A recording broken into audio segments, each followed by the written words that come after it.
గ్రామ పంచాయతీలో ఎలాంటి సదుపాయాలు లేక ఓన్లీ సర్పంచ్ మరియు కార్యదర్శి అనేది ఒక కుర్చీ ఒక బల్ల ఉండడం అనేది పరిపాలన కుంటుబడిన విధానానికి నాంది పలుకుతుంది, అలా మార్గదర్శకంగా చూపిస్తుంది. కాబట్టి గ్రామ పంచాయతీ నుంచే పరిపాలన జరిగేటట్టుగా ఇంటర్నెట్ సదుపాయం ఏర్పాటు చేస్తూ అందరికీ ఆన్లైన్ సర్వీసులు మండలాఫీసుల చుట్టూ తిరగకుండా గ్రామ పంచాయతీ నుంచే లభించేలా నేను అందుబాటులోకి తీసుకొస్తానని వాగ్దానం చేస్తున్నాను.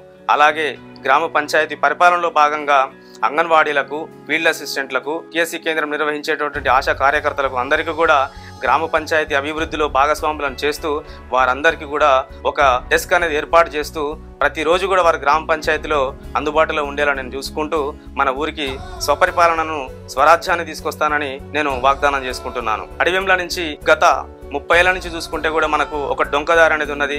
మనకు వ్యవసాయ రైతులకు కానీ విద్యార్థులకు కానీ అడివెంల నుంచి తిమ్మపురం వెళ్లే దారి అనేది చాలా ఇప్పుడు చెట్లతో కూడుకొని ఒక అమానుష ప్రాంతంగా తయారైంది.